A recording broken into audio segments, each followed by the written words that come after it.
receiver for today na si Brian. Si Brian po ay nag-celebrate ngayon na kanyang 60th birthday. So may mga dala po tayong mga surprise gifts. May dala po tayong 2 boxes of pizza, Jollibee bucket, cake, special gift, o kaya bread roses with 2K cash. Ang pinaka-special po matatanggap ni Ma'am Brian ay ang message of love. Galing po kay Sender. At ang sender natin for today, ang kanyang pinakamamahal na mother na si Rosalie. May isang FW sa Canada. So, tara po kabayan at samahan po na love sa kanya.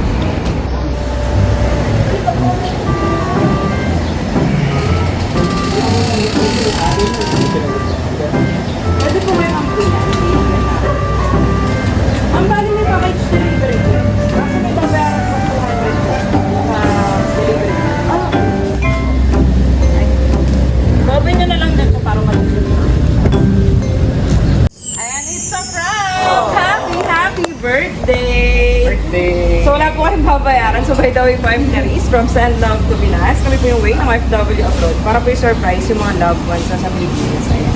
So sino po bang nasa abroad for today? Ayan, harap po kayo sa camera. Sino pong nasa abroad for you? So all the way from Canada. So ito po, flowers for you. Cash po yan. So ito po yung cake. Meron po kayo dito pagsasaluhan, Jollibee bucket, and 2 boxes of pizza.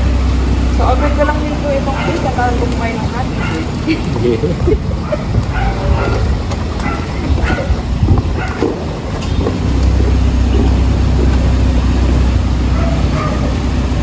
So, ito po nakalagay po sa cake.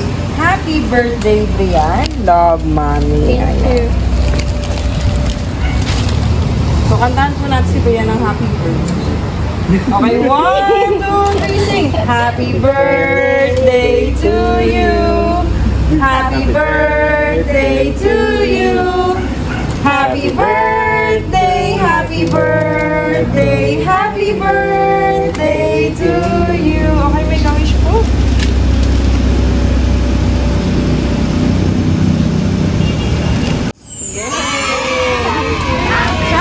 Birthday wish ni Ma'am Brian sa kanya pong 16th birthday. Ay, secret na yun. Baka di mo ito. So, eto po dahil birthday niyo po today. Okay lang po, basahin ko yung love letter ni Mommy for you. So, eto po. Maligayang karawan. Brian po ba? Okay. Sa espesyal na araw na to, nais kong ipaalam sa'yo kung gaano kita kamahal at kung gaano ka-proud sa taong ikaw ay naging kahit na magkano yung tayo ay hindi kita mayakap o makasama sa pagdiriwang ng iyong kaarawan.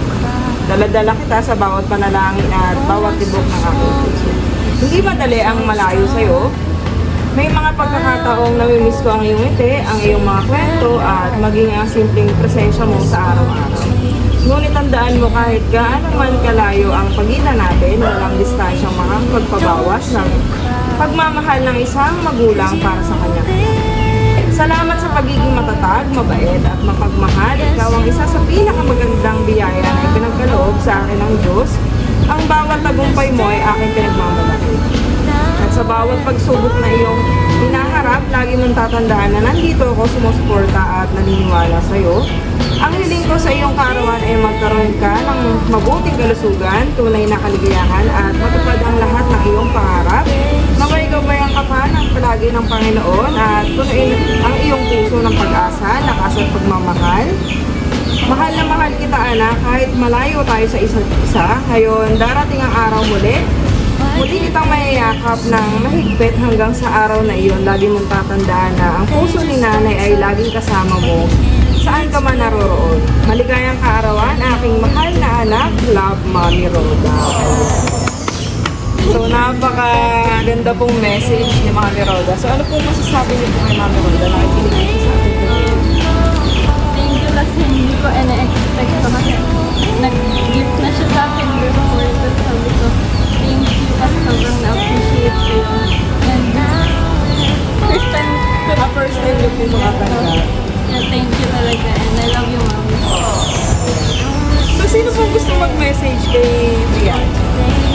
Baka may gusto po. Kayo po. Mami, baka gusto niyo pong mag-message. Kahit short message lang po sa kanyang birthday.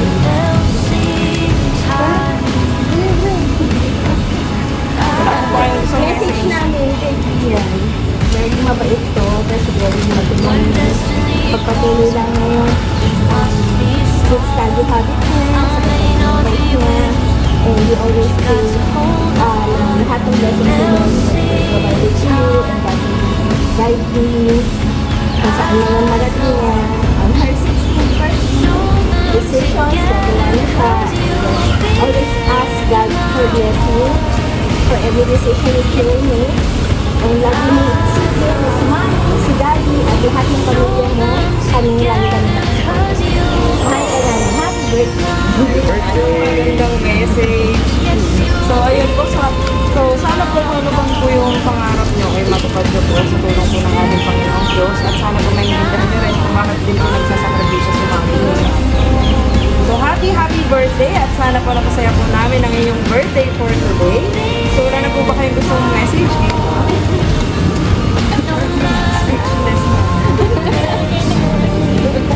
So, ano po pakiramdam, ma'am, na may natanggap po kayo surprise, lalong-lalo na po galing sa inyong love? Siyempre, happy. I don't get surprises very often. Kasi sobrang,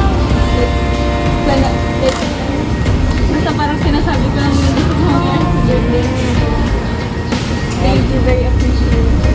So, ayan po, God bless po sa inyo and more birthdays to come. And thank you po, ma'am, for trust, days and love to us. Bye-bye po! Thank you.